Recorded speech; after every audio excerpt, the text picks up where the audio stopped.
اس کے بعد پھر ہم دیکھتے ہیں کہ آج سے 17 سال پہلے محترمہ بے نظیر بھٹو شہید ہوتی ہیں. ان کے اصل قاتل کون ہیں؟ باپ اور 2 بھائیوں کی جدائی کے بعد محترمہ کو شہید کیا گیا. ہاں 3 کا صدمہ انہوں نے برداشت کیا, اپنے ساتھیوں کو بھی برداشت کیا. یہ پرویز مشرف کا دور تھا. محترمہ کہتے یہی ہیں کہ پرویز مشرف سے ڈیل کر کے آئی تھی. وہ کراچی آئیں, کارساز کے مقام سے گزر رہی تھی, خود کا حملہ ہو گیا, فائرنگ ہوئی, دھماکہ ہوا. اطراف سے یہ ایسا خوفناک پلان تھا سانحہ کارساز کہ اس میں محترمہ کو جس انداز سے ٹارگٹ کیا جانا تھا کہ اگر بلاسٹ کریں افراتفری مچے گی, لوگ بھاگیں گے, فائرنگ کر دیں گے, بھاگتے میں مریں گے. محترمہ کو ٹارگٹ کرنا آسان ہوگا, پھر خود کا حملہ آور ٹکرائے گا ان کو. مطلب پلاننگ 4 سو تھی کہ کہیں سے بچ کر نہ جائیں. لیکن مارنے والے سے بچانے والا زیادہ مضبوط ہے, تو خدا نے ان کو محفوظ رکھا. محترمہ سانحہ کارساز میں بچ نکلی. اچھا, ان کے پاکستان آنے سے پہلے بھی ان کو رپورٹس تو تھی انٹیلیجنس کی کہ ان کی جان کو خطرہ ہے, اس کے باوجود وہ پاکستان آئی. پر صاحب محترمہ جو ہے نا شہید, ان کو امریکہ نے کہا تھا کہ وہ پاکستان نہ جائیں. جب وہ آ رہی تھی واپس تو راستے میں اسٹے تھا, اسٹاپ اوور تھا. دبئی کی انٹیلیجنس نے کہا, خفیہ 3 ادارے تھے, انہوں نے کہا کہ محترمہ آپ کوئی جان کو خطرہ ہے, حالات سازگار نہیں ہیں. محترمہ نے اس کا تذکرہ 2 جگہ پہ کیا. پہلے انہوں نے ایک خط لکھا جنرل پرویز مشرف کو, خط لکھا موجود ہے. خط میں یہ لکھا کہ میری جان کو خطرہ ہے, 3 افراد میری لیے مشکل کریٹ کر سکتے ہیں. نمبر 1 اس وقت کے وزیر اعلیٰ پنجاب چودھری پرویز الہی, اس وقت کے سیکرٹری داخلہ پنجاب بریگیڈیئر اعجاز شاہ, سابق بریگیڈیئر تھے اعجاز شاہ. تیسرا انہوں نے کہا کہ مجھے خطرہ ہے پولیس کے ساتھ ساتھ ان طالبان کی قوتوں سے جو میرے مخالف ہیں. ایک یہاں خط لکھا, ایک فون کیا اپنے دوست کو. ان کے دوست تھے امریکن مارک سیگل, امریکن جرنلسٹ, بڑے نامور, 3 کتابوں کے مصنف ہیں. میری ڈائریکٹ ان سے بات بھی ہوئی ہے, بڑی ڈیٹیل گفتگو ہوئی مارک سیگل سے. مارک سیگل کو فون کیا, ایک ٹیلی گرام بھیجا, ایک میسج, ایک فون مارک سیگل کو.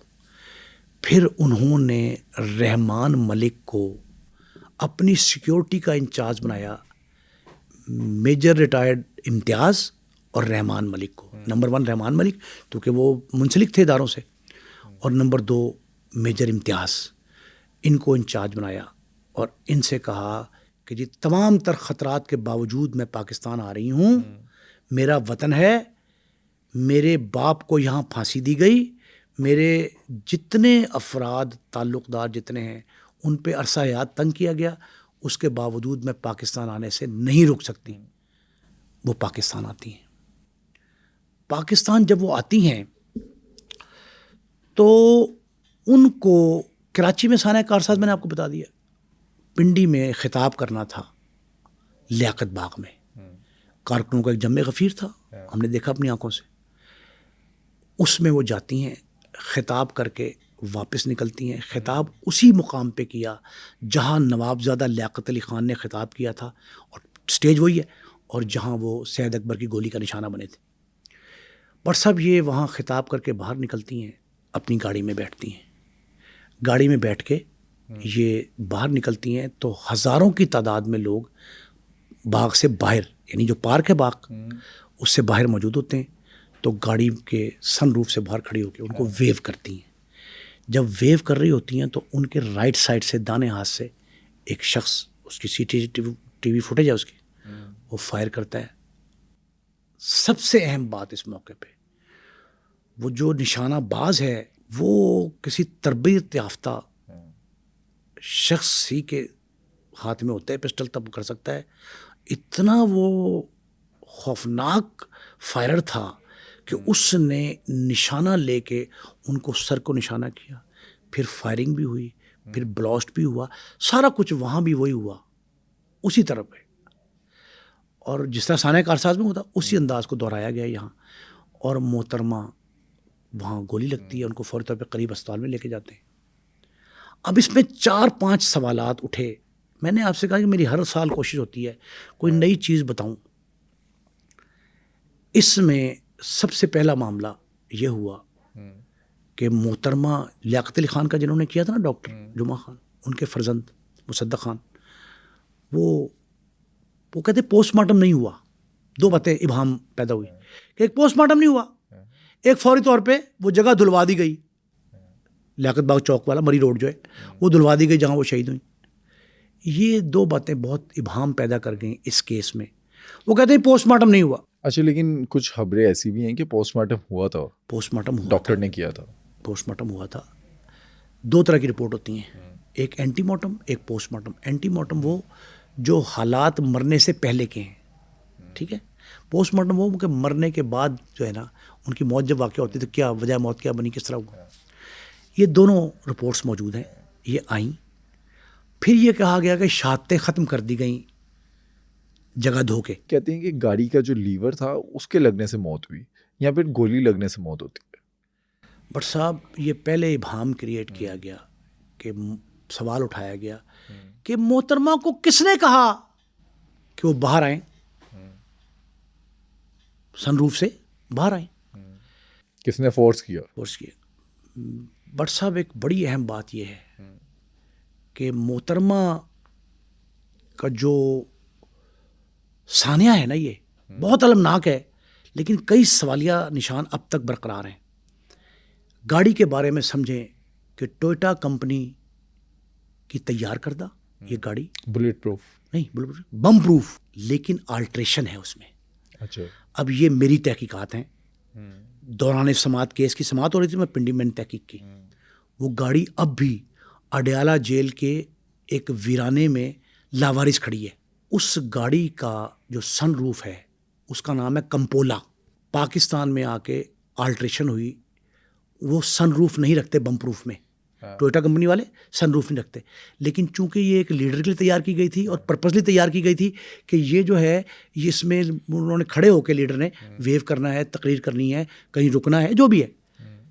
یہ گاڑی تحفہ دی تھی محترمہ کو پاکستان کے ایک پراپرٹی ٹائکون نے.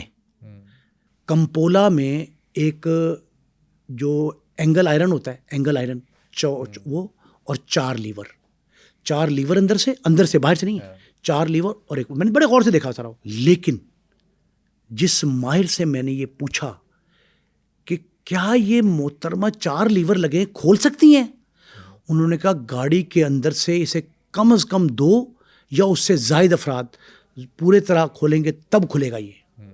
یہ ایسا ممکن نہیں ہے. 8 افراد محترمہ کی گاڑی میں موجود تھے, انکلوڈنگ ہر سیلف, ایک ڈرائیور, ایک وہ, اور 6 اور. 8 افراد موجود تھے. آج تک پولیس نے یہ تفتیش نہیں کی, کسی عدالت نے یہ سوالیہ نشان نہیں اٹھایا کہ وہ کھولا کس نے, کس نے کہا کھلنے کو, کس نے. محترمہ ناہید خان ساتھ بیٹھی تھی, رحمان ملک تھے کہ وہ کھول کے منہ باہر نکالیں. ایک یہ متنازع بات ہے اور بہت اہمیت کی حامل ہے. کمپولا بنایا گیا اس وقت تو سازش نہیں ہوئی, لیور کھولے گئے اس وقت تو سازش نہیں ہوئی. جب کہا گیا کہ باہر نکل کے ویو کریں, لوگ آپ کا انتظار کر رہے ہیں, تو سازش تو نہیں ہوئی. اس سازش مجرمانہ کو ان ارتھ کرنے میں بہت وقت لگ گیا, طویل عرصے تک. یعنی آپ یہ سمجھیں کہ 8-9 سال تو صرف اس میں گزر گئے کہ یہ قتل نہیں ہے, یہ حادثہ ہے, حادثاتی موت ہے. لیکن جب تفتیش تھوڑی سی پریشر میں آئی اور پیپلز پارٹی کو حکومت ملی, اس دور میں اسے باقاعدہ تفتیش کو اثر نو کیا گیا. نئی درخواستیں پنڈی ہائی کورٹ کو موصول ہوئیں, اس میں نئی FIR کے اندراج کی درخواست کی گئی, تب اس میں سرگرمی آئی. لیکن افسوسناک بات یہ ہے کہ سرگرمی صرف دسمبر کے ماہ میں آتی ہے, جب محترمہ کی برسی آنے لگتی ہے پیپلز پارٹی ایک دم ایکٹیو ہوتی ہے اور اقتدار میں تیسری بار اقتدار ملا ہے. آج تک میں بڑے ذمہ داری نا بہت ذمہ داری سے بات کہہ رہا ہوں، آج تک محترمہ کے قتل، کوئی مقدمہ قتل جو ہے اس کو یکسو نہیں کیا گیا، کسی منطقی نتیجے پہ نہیں ہم پہنچ سکے جس طرح باقی قتلوں میں نہیں پہنچے. ایک بات. دوسری اہم بات کہ عجیب طرح کا معاملہ ہے کہ وہ یہ محض الزام لگایا گیا کہ محترمہ کو بیت اللہ محسود کے گروپ نے مارا ہے. اچھا، بعد میں تو ان کا بیان بھی آتا ہے کہ ہم عورتوں پر حملہ نہیں کرتے، لیکن اس کے ساتھ بھی ایک بیان آیا. دو باتیں بڑی اہم ہیں اور ناظرین کے لیے بڑی جو ہے نا خبریت سے بھرپور ہے. پہلی بات تو یہ کہ محترمہ کے خلاف دو وجوہات کے بنا پہ عسکریت پسندوں نے اعلان جنگ کیا تھا. کس بات؟ نمبر 1 کہ محترمہ نے اقتدار میں آنے سے پہلے امریکہ کا کو یقین دہانی کرائی تھی کہ میں طالبانائزیشن کو ختم کر دوں گی. نمبر 1 اہم بات ہے، بہت اہم. دوسرا، محترمہ نے بیان دیا تھا 2 مرتبہ طالبان کے خلاف، وہ اس کا بدلہ لینا چاہتے تھے. تو انہوں نے اب ہمارے اداروں نے جو تفتیش کی تحقیق کی، انہوں نے کہا جی کہ بیت اللہ محسود نے، محترمہ نے کہا نا کہ میں آ رہی ہوں، تو بیت اللہ محسود کا جوابی ایک بیان چھپا کہ جی ہم آپ کا انتظار کر رہے ہیں. تفتیش میں یہ بات ثابت ہوئی کہ محترمہ جو ہیں ان کو بیت اللہ محسود کے جن 6 لوگوں نے مارا، ان میں سے 2 کے بارے میں کہا گیا کہ وہ ڈی آئی خان میں، اب دیکھیں نا کتنی عجیب طرح کا المیہ ہے یہ، کہ ڈی آئی خان میں ایک پولیس چیک پوسٹ پہ 2 کو مار دیا گیا. ان کا 2 تھے، رفاقت اور اس کا ایک ساتھی، وہ دونوں جو ہیں وہ عدالت سے رہا ہو گئے. 4 ان کا 2 جو ہیں وہ فرار ہو گئے، ان کے والد پیش ہوئے عدالت میں، ان کی جگہ پہ انہوں نے کہا جی وہ تو افغانستان میں. یہ 6 افراد گنا دیے گئے.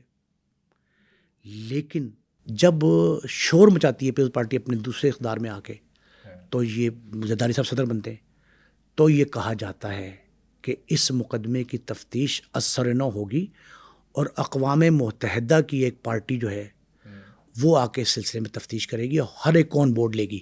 اس تفتیش کے دوران وہ کہتے ہیں کہ اس مقدمے میں انسداد دہشت گردی عدالت نمبر 1 راول پنڈی، اس کے جسٹس صاحب کو یہ کہا جاتا ہے کہ آپ اس میں ایک دفعہ ایڈ کریں، اور وہ ایڈ کریں 207 201 جو بھی تھا، انہوں نے کہا 2 دفعات ایڈ کریں، 109 بھی لگائیں کہ ابیٹمنٹ، وہی جو میں نے تذکرہ کیا، یہ جو اعانت جرم ہے اس کے ملزم بنایا جائے پولیس والوں کو جنہوں نے واقعے کے جو جائے وقوع کی شہادتیں وہ ختم کی. وہ وہاں اس وقت کے جو سی پی او تھے وہ آر پی او ملتان تھے، سید سعود عزیز، ان کو، اور جو ایس پی تھے وہ بھی تبدیل ہو گئے تھے، خرم شہزاد، اب ان کی شادی بھی ہوئی ہے، نوجوان ایس پی تھے وہ. خرم شہزاد کو دونوں کو پولیس گرفتار کر لیتی ہے، اور گرفتار کر کے ان کو یہ کہا جاتا ہے کہ یہ اعانت جرم کے اور موقع کی شہادتیں ختم کرنے کے ملزم ہیں. یہ لوگ جا کے عدالت میں پیش ہوتے ہیں، 2-2.5 سال جیل میں رہے. یہ عدالت میں پیش ہو کے موقف اختیار کرتے ہیں کہ جناب ہم نے وہاں سے 136 شہادتیں اٹھائی ہیں، قلم بند کی ہیں جو صفحہ مثل پہ موجود ہیں، اور وہ دھویا اس لیے گیا کہ وہاں کئی ایویڈنس دیتے ہیں، وہ بیچ میں لکھتے ہیں کہ فلاں واقعے پہ ایسے، فلاں واقعے پہ، کہ یہ پاسبل نہیں تھا کہ ہم ایک لمبے عرصے کے لیے اس کو کارڈن کر لیتے اس جگہ کو، تو ٹریفک متاثر ہوتی ہے، اور مری روڈ ایسا معروف شاہراہ ہے جہاں سے ہزاروں گاڑیاں 1 گھنٹے میں گزرتی ہیں، تو یہ کیسے پاسبل تھا.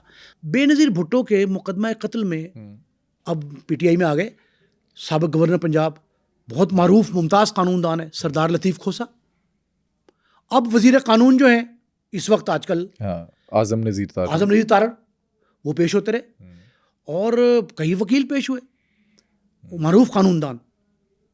انہوں نے بے نظیر کی ایف آئی آر میں جب اضافہ کروایا تھا تو انہوں نے جا کے یہ موقف لیا، پولیس والوں نے، ان کے وکلاء نے، ان کے وکیل بڑے معروف تھے، انہوں نے کہا کہ ہمیں تو 109 کا ابیٹمنٹ کا ملزم کہا گیا ہے، اصل ملزم کو تو مشرف صاحب کو سیف پات دیا، وہ باہر چلے گئے، مشرف پہ بھی الزام تھا 109 میں لگائے جائے اگر. اور انہوں نے کہا جی کہ اگر آپ نے ان کو ہی پکڑنا ہے تو اصل ملزم ہم پہ ثابت کریں ابیٹمنٹ، تب ہم ملزم ہیں نا، وہ تو باہر پھر رہے ہیں، ضمانتیں لے رہی ہے عدالت.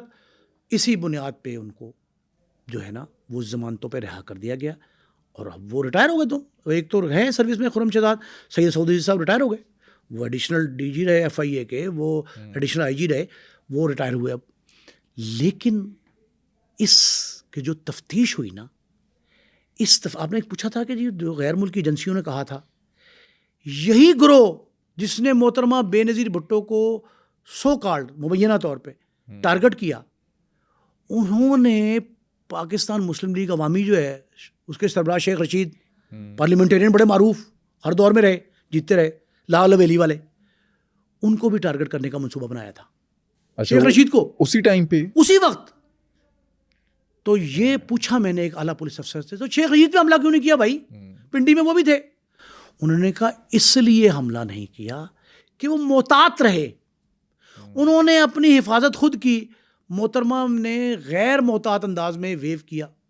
اب اس کا نتیجہ کیا ہے, یہ میں نے اخذ کیا. میری ریسرچ یہ ہے کہ اس کا مطلب آپ نے قتل کا مورد الزام ذمہ داری بے نظیر پہ ڈال دی نا, کہ وہ اس نے خود اپنے آپ کو قتل کیا. یہ دوسرے معنوں میں یہ ہے کہ قتل کی ذمہ داری کس پہ ہے, محترمہ پہ. ہم نے قتل کو ذمہ داری کے اعتبار سے محترمہ پر ڈال کے یہ ثابت کرنے کی کوشش کی کہ مقدمہ شقدمہ کوئی چیز نہیں ہوتا. اتنی بڑی قداور شخصیت منظر عام سے پاکستان کے سیاسی منظر میں بھونچال تو آیا تھا, لیکن تھم کیوں گیا, وہ نتیجہ خیز ثابت کیوں نہیں ہوا, منطقی انجام کو کیوں نہیں پہنچا. اچھا, اس کے اندر یہ بھی ہے جو غیر ملکی ایجنسیاں پاکستان کے اندر آئی اس کی انویسٹیگیشن کے لیے, ان کے ساتھ کوآپریٹ نہیں کیا پاکستان کے جو اداروں نے. حیران ہوں کہ ایک بھی گواہی نہ مل سکی, حیران ہوں محترمہ کی زبان سے, حیران ہوں کہ ایک بھی گواہی نہ مل سکی, حالانکہ ایک ہجوم میں مارا گیا مجھے. بالکل سرے بازار چوراہے میں مشہور سڑک, وہاں قتل کیا گیا.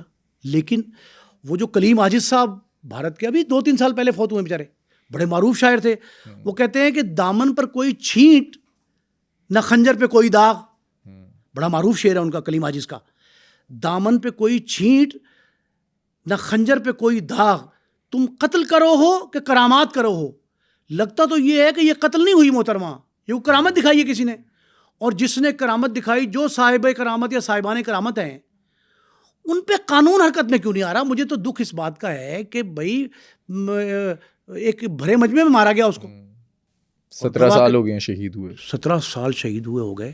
آج جب 27 دسمبر 2024 کو ہم ان کی 17ویں برسی منا رہے ہیں, تو کس قدر المیہ افسوسناک ہے کہ بھٹو خاندان کا آخری چشم و چراغ.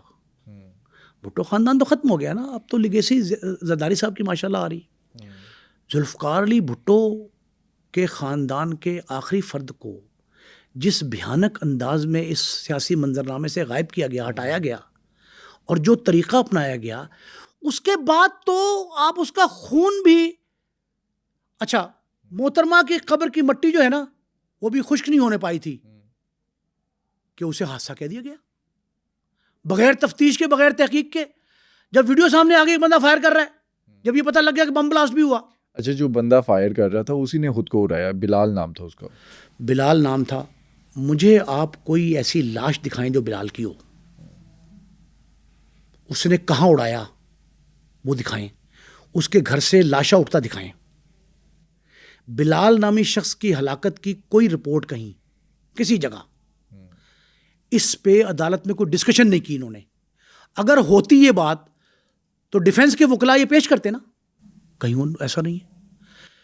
ایک اور بتاؤں آپ کو بات, ایک یہ بات بھی مشہور ہوئی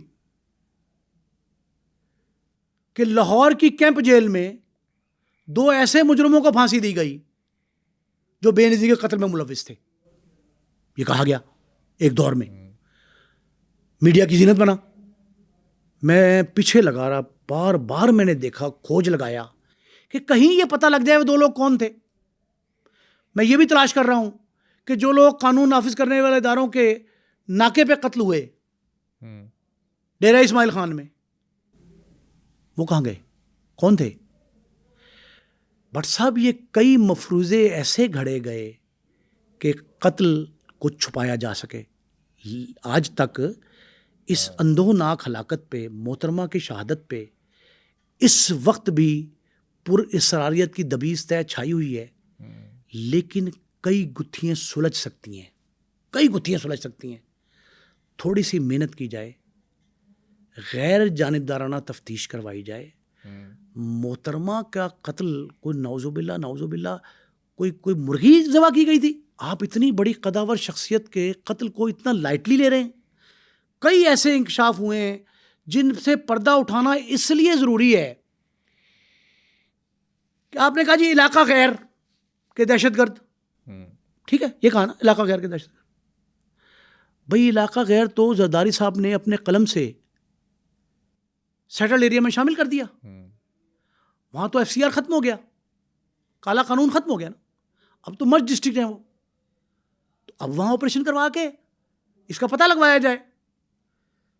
جو بیت اللہ مسعود کی دوسرے تیسری چوتھی درجے کی قیادت ہے وہ موجود ہے, ان سے تانے بانے پتہ کیے جائیں. پھر مارک سیگل کی وہ ٹیلی گرام میرے پاس ہے, ویڈیو لنک, بیان انہوں نے عدالت کو دیا انسداد دہشت گردی کورٹ نمبر 1 اس کے جج کو. اچھا ان جج کی سنیں. ان جج سے میں نے پوچھا, ریٹائر ہو گئے وہ, میں نے کہا جج صاحب یہ 14 تبدیلی ججز کی 14 جج تبدیل ہوئے اس تفتیش میں, کیوں؟ اس نے کہا 8 ہوئے, 6 تو تبادلے. میں نے کہا چلیں 8 ہوئے, کیوں؟ میں نے کہا آپ نے معذوری ظاہر کی کیس کی سماعت سے. کہتا مجھے ایک شخص کا فون آیا رات کو میرے پرسنل نمبر پہ, پرسنل نمبر جج کا.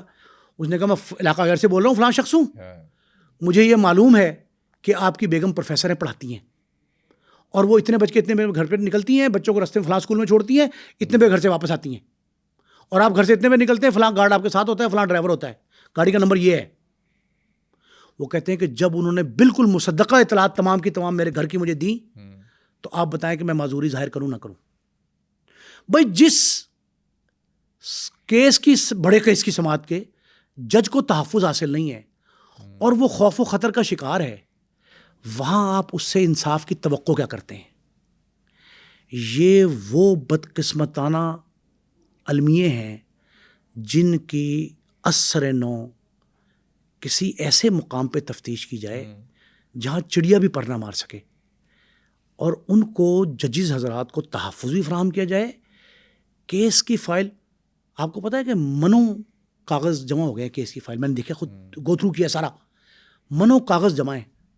ہر سال کوئی 2-4 ہزار کاغذ کا اضافہ ہو جاتا ہے ان میں, باقی کچھ نہیں ہوتا, نتیجہ کچھ نہیں نکلتا. جتنے آپ کاغذ بڑھائیں گے اتنی تفتیش, کاغذ کا حجم بڑھائیں گے تفتیش کا حجم کم ہو جائے گا. آپ کاغذ کا حجم ہر روز بڑھاتے ہیں, لیکن مجھے آج تک ایک بات نہیں ملی جس سے یہ پتہ لگے کہ محترمہ کے مقدمہ قتل کی تفتیش کس پہلو پر ہے. آپ جو کام کرتے ہیں وہ محض آئی واش کی خاطر ہے, دسمبر میں کرتے ہیں, اور اس کے بعد جو ہے نا, ہاں وہ جو نا ظفر اقبال صاحب نے کہا, ہم یہ اصل میں جتنے اشعار ہوتے ہیں نا, اب میں آپ کو کئی ایسی چیزیں بتا سکتا ہوں کہ مصطفیٰ زیدی کا میں نے شعر بتایا تھا آپ کو, ایک پروگرام ابھی ہمارا آن ایئر گیا ہے یا نہیں گیا پتہ نہیں, چلا گیا. اچھا, اب مصطفیٰ زیدی کا ایک شعر تھا اور وہ اس پہ صادق بیٹھتا ہے کہ میں کس کے ہاتھ پہ اپنا لہو تلاش کروں. اب بھٹوز جو ہے نا, ان کے قتل پہ آپ جتنی مرضی دبیز طے چھا دیں, تفتیش کا اینگل جو مرضی بتا دیں, جو جالا ہے نا بھٹو جالا, وہ تسلیم کرنے کو تیار نہیں ہوگا اس پہ. کہتے ہیں کہ میں کس کے ہاتھ پہ اپنا لہو تلاش کروں, تمام شہر نے پہنے ہوئے ہیں دستانے, اب ہر شخص دستانے پہن کے تفتیش کر رہا ہے, وہ فنگر پرنٹس آ ہی نہیں رہے, ملزم کا پتہ نہیں چل رہا.